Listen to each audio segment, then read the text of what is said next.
Hey everybody, welcome to Balance the World with Dave Detman. Today's video is about the Texas floods and some of the possible lessons to be learned from them. I've been watching the news coverage about it all week and it's absolutely horrible. And I'm just really getting tired of watching one catastrophe after another, whether it be politics or natural disasters. So I wanted to make a quick video about it and then tie it into what I mean by balancing the world and how I'm trying to help for the future. I'd like to start with a video about some of the news coverage about it and then discuss a few solutions afterwards. So here's a quick 2-minute video from ABC News. In the wake of that fatal flash flood, We remain hopeful every foot, every mile, every bend of the river. the clock is ticking. Search efforts entering their fourth day after torrential rain sent the Guadalupe River surging, turning holiday weekend into a trail of horror. Water rose so quick, you couldn't do anything about it. You know what I see? I see a graveyard. This is sacred ground. It's real hard not to feel bad because I know some of these people. Dozens of people still missing, at least 105 people dead, more than 1,000 people have been rescued. In debris fields like this, there are dozens of workers. You can see them scattered. There are debris piles like this extending for dozens of miles down the Guadalupe River. And among the dead, at least 27 children from one summer camp, the beloved Camp Mystic. These are babies that were lost. It is the safest place on Earth. That night on July 4th, it quickly became the most unsafe place on Earth, but not just Mystic, the whole hill country. Now the stories of their heroism And there was, 200 kids looking to someone for some sort of comfort and safety. and survival. We saw all of the other camps destroyed, obliterated.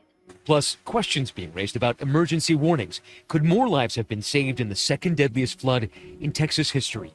We know we get rains. We know the river rises, but nobody saw this coming. Texas Hill Country, known for its majestic beauty, has been home to several summer camps for generations. But it's also been dubbed Flash Flood Alley. This area of Texas is called Flash Flood Alley because of its steep terrain, its shallow soil, and the numerous high-intensity rainfall events that happen, especially because of its proximity to the Gulf and getting moisture even from the Pacific. At the epicenter of these deadly floods, Camp Mystic.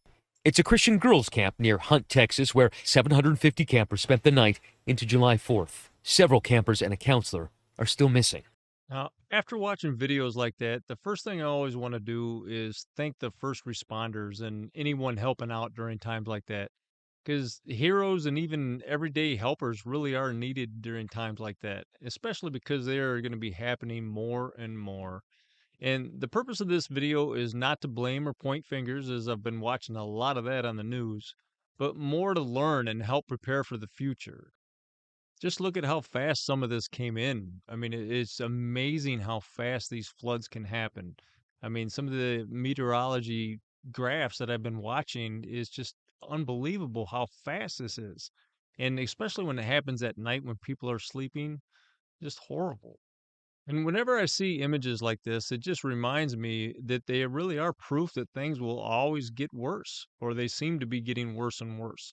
And just think about the Asheville, North Carolina flooding. It just seems like it just happened, and then now we've got hurricane season coming up on us. You get tornado season, seems to be all year now, and even the wildfires that we just had in LA and that are going to keep happening more and more. And then even into the future, we're going to have to start worrying about sea level rise. Now, with the sea level rise, I know this is an extreme example and hopefully won't start happening for 100 years or 200 years or whatever. But that's the point of what I'm trying to do and get people to understand is that we as the human race have got to start preparing for these things. So, what are some solutions to these problems as we move into the future? Because one thing I don't like about the news is they just report what is happening and rarely have any ideas on how to fix the problems. And yes, that's more for politicians and lawmakers, but journalists and reporters can start helping and coming up with good ideas to help, even if they're just opinions at the time. You never know how quickly good ideas can snowball and grow into laws that help improve society. So, here are 3 solutions to start with. Number 1, stop denying climate change. If you still don't understand that climate change is happening and you're still too stubborn to listen to all the experts and scientists in the world, then you're an idiot and you need to stay out of politics and not vote. Number two, strengthen our response programs like FEMA, not defund them and make them weaker. And in doing so, it'll help improve the teamwork that's needed so badly in the world. Now, I came across this meme this week, and it's perfect for understanding the needed teamwork in this country, especially with how divided we are these days.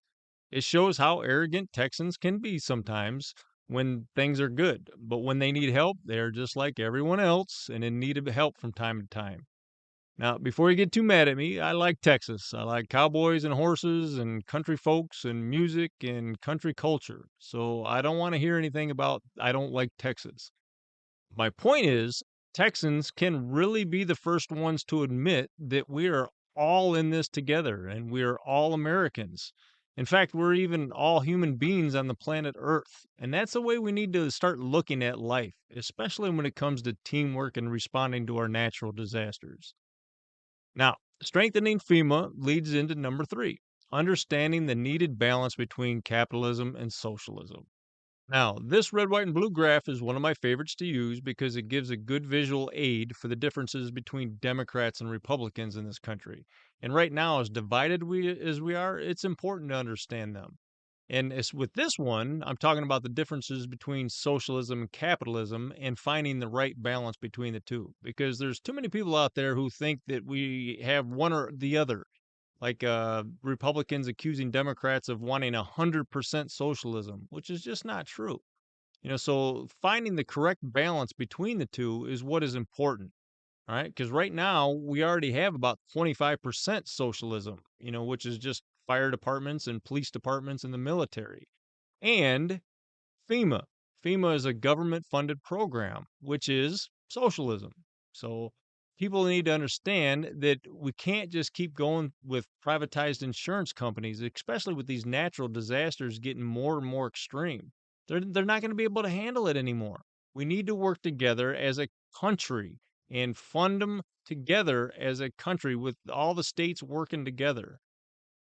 Now, I'll be using this graph many times in the future, but for now, just understand that it gives a good visual for finding the correct balance between capitalism and socialism.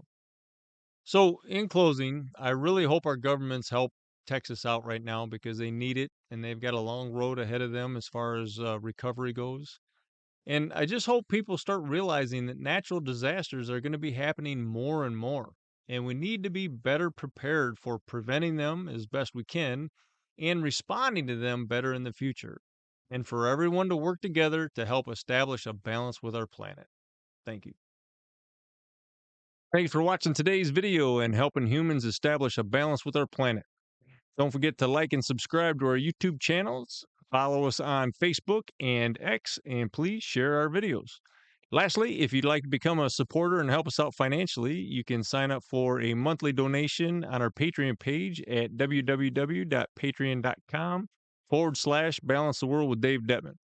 But if you'd like to find out more first, please keep watching more Balance the World videos, and hopefully I can earn your support. Thank you.